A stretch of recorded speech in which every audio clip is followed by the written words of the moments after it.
క్రీస్తుపూర్వం 6000 సంవత్సరాల నాడు వ్యవసాయ రంగం ఏర్పడింది. స్థిర నివాసాలు ఏర్పడ్డాయి. నాటి జనాభా 1 కోటి మాత్రమే. క్రీస్తుపూర్వం 5000 సంవత్సరాల తర్వాత క్రమంగా రాజ్యాలు, వివిధ వృత్తులు ఏర్పడ్డాయి.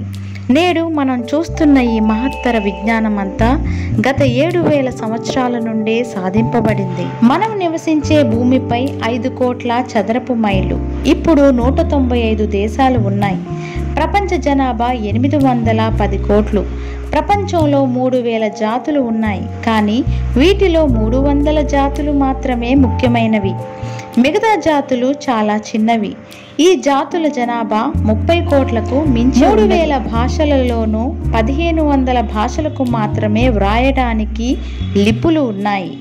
కానీ చెప్పుకోదగ్గ రచనా వ్యాసంగం 200 భాషలలో మాత్రమే జరుగుతున్నది.